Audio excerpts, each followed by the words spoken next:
XRM kargado, naka-declutch na yan. Kargado bro. XRM, yan oh, declutch na yan oh.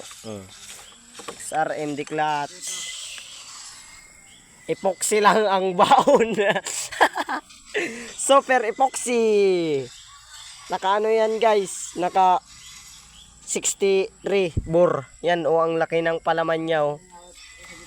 Ang lakas niyan guys. Pag binitawan mo yung clutch, tumatanggal yung bulkasin. Yan guys, talaga super malakas to. Saka naka-rim. Tingnan mo naman ang kanyang rim mo. May konting bengkong. Wow, ang kinis, gold pa. Tingnan mo naman yung balbula oh. Talagang kinarera na. Yan oh, ang balbula niya ay parang kumukurbada. Nasa likod naman ay malaki rin, kasing kapal ni walang tsinelas.